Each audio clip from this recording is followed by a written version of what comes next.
What's up guys, welcome back to another album review. Today we're going back a couple of years to 2014 and talking about the Acacia Strain's album, Coma Witch. Let's take a listen.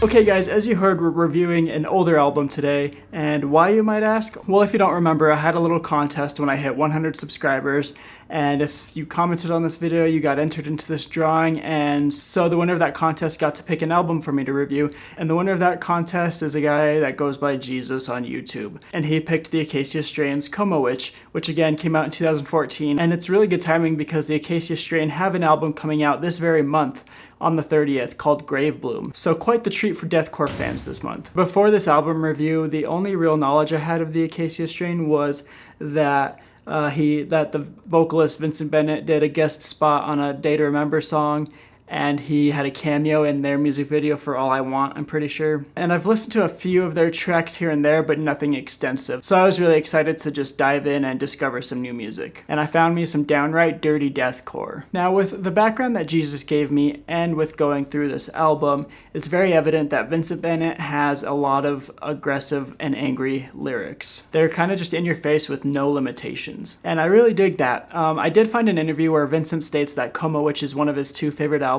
that the Acacia Strain has put together, and I definitely see why. The intensity and doom presented with this album, I think, characterizes this band as a whole. Even though they did part with their longtime guitarist and songwriter, Laskowitz, I don't know, however you pronounce his name. So the album features 3 guest vocalists, it's 11 tracks long, and they have a 27-minute epic to close out the album. That's right. That song is 27 minutes long. It's called The Observer, and we'll obviously get into that as we get later into the review, so stay tuned and you'll hear about that one. Okay, track number 1 is called Human Disaster. The anger is clearly evident in the first lyrics of the song, as the lyrics "rest and piss" are screamed at us. Throughout the song, Vincent's vocals are pulverizing, and there are a couple of parts where we get some nice gritty distortion over those vocals. I really dig the riffs that happen around 2 minutes and 45 seconds as the song kind of slows down, which is very characteristic of the Acacia Strain songs. And that same riff pretty much takes us to the end of the song, a song where the lyrics pretty much take us through the death of someone who the vocalist clearly is not very fond of. Track number 2 is called CAUTERIZER. CAUTERIZER, I hardly know her. One thing I will note production-wise is that I feel like the kick drum is a little bit buried. I just wish there was a little bit more click to it to really get it to pop out. The lyrics in this one, in a nutshell, is basically talking about how we're all doomed and gonna die someday. Not entirely untrue, but so pessimistic. I like the lyrics, "Blink your eyes, you don't exist," kind of giving this idea that everything could kind of be over at any instant. The breakdown around 2:25 after he says, "Continue on into the arms of death," is absolutely brilliant and kind of the highlight of this song for me. Continue on into the arms of death. Surrender. Track number 3, Send Help. This track has our first featured vocalist, Max Cavalera from the band Soulfly, and he kind of adds a whole other layer of anger with his yelling. There are some gang vocals in the song, which I really like. Lyrically, I think Vince is kind of talking about hurting the ones he loves, even though he doesn't mean to, and he uses the thrilling analogy of killing someone in a bathroom to get that message across. This is kind of like a horror film at this point. The breakdown at the end of this one is so fun, the constant dun, dun, dun. Can't help but smile when listening to that, especially after he says "frozen breath, bleeding to death." He also mentions "I'll pull the voice from your fucking throat," so just quite interesting. Check number 4, Holy Walls of the Vatican. Comes running at you with these super fast drum beats and rhythmic screaming. Clearly about anti-religion, this song takes a lot of stabs at Christianity, including lines like "Unborn Jesus, abort the fetus," and "I tried playing God, but I ceased to exist," kind of insinuating that God does not exist. A lot of blatant feelings being spewed out in this one. I love the gang vocals about halfway through the song. I think that they add a really cool dynamic to the song, given the lyrical content. The lead guitar in this song is subtle, but it adds some nice melody to the flood of down-tuned guitar riffs. Check number 5, World DEMISE. Hey, that kind of rhymed. features Brendan Garone of the band Incendiary. I really like the chorus in the song, which has some great lead guitar over it with Brendan doing his like screaming / yelling in it. I think that chorus was pretty refreshing at this point on the record. We just hadn't really heard anything like it up until this point. I think lyrically the song is pretty much talking about humanity being the cause of their own demise, which is obviously a pretty common theme found in deathcore music. But I really like the riffs at the end of the song. It was a pretty good way to end it. NAILGUN is track number 6.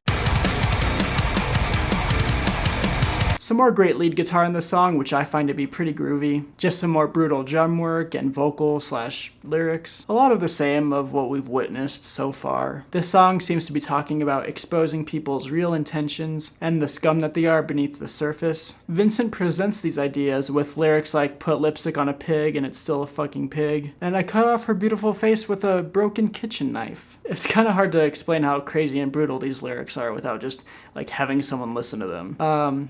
It kind of goes without saying, but the ending of the song is pretty intense and aggressive. Track number 7, Graveyard Shift. We get our third and final featured vocalist on this album, from Sven de Kaluwe from the band Aborted. The story in this song seems to be the aftermath of him killing someone in the previous track, NAILGUN, and him basically coming to grips with the fact that there is no good in him and he's a poor excuse of a human being. I would say that there's nothing really special about this track musically, so we can just move on along. Track number 8 is called BRIDGEPAINTER. This song kind of has a unique intro, as it has the song playing and it's kind of distorted and it kind of sounds like it's coming in as a poor cell phone reception. Right away we get some lyrics talking about getting behind the wheel and wishing that he would die every time he does. Obviously some more downer lyrics. I will say that one of my favorite breakdowns happens in this song, and it's around the 2-minute and 4-second mark. And what I like about it is that they're actually using like rests in between the chugs, unlike most of their breakdowns where they're just like letting it ring and chugging. It's a little bit more of a metalcore breakdown.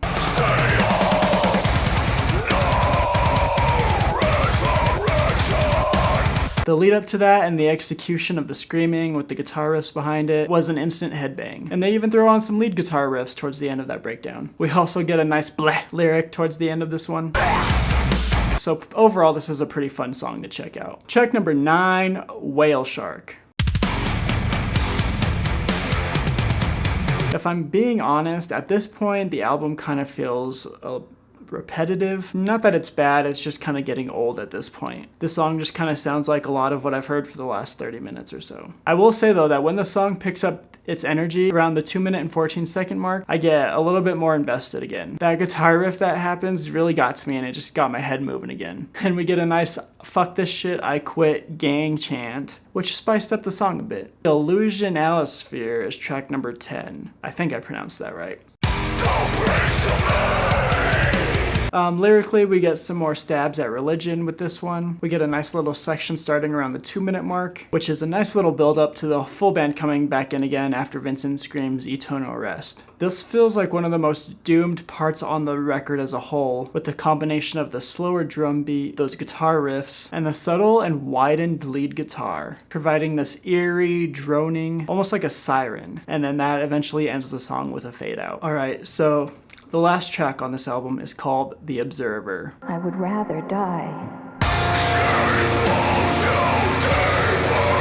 This is that epic 27-minute track that I was telling you guys about. This track was truly a surprise, and it is a magnificent piece of music. It's theatrical, it's deathcore, it's haunting, it's progressive metal. It features a sample from one of my favorite TV shows, True Detective, a quote from Rust Cole, played by Matthew McConaughey. That part is just so creepy because they basically like down-tune his voice during that quote. There's like a huge 3-minute build-up to the beginning of this song before the band finally smashes into us with those first riffs. This song kind of weaves in and out of this huge grand story where we'll go from that heavy, brutal deathcore section back into this slower, almost dreamlike section where we kind of get a female response to that Rust Cole quote. And the transition from her quote into that heavy-hitting deathcore section again is just beautiful and haunting. Again, haunting is like the perfect way to describe a lot of this song. So we get about 2 more minutes of that gut-wrenching deathcore, and then we hear what sounds like a car crash and some sirens, and that leads back into another slower section with a bunch of hospital sounds happening around it.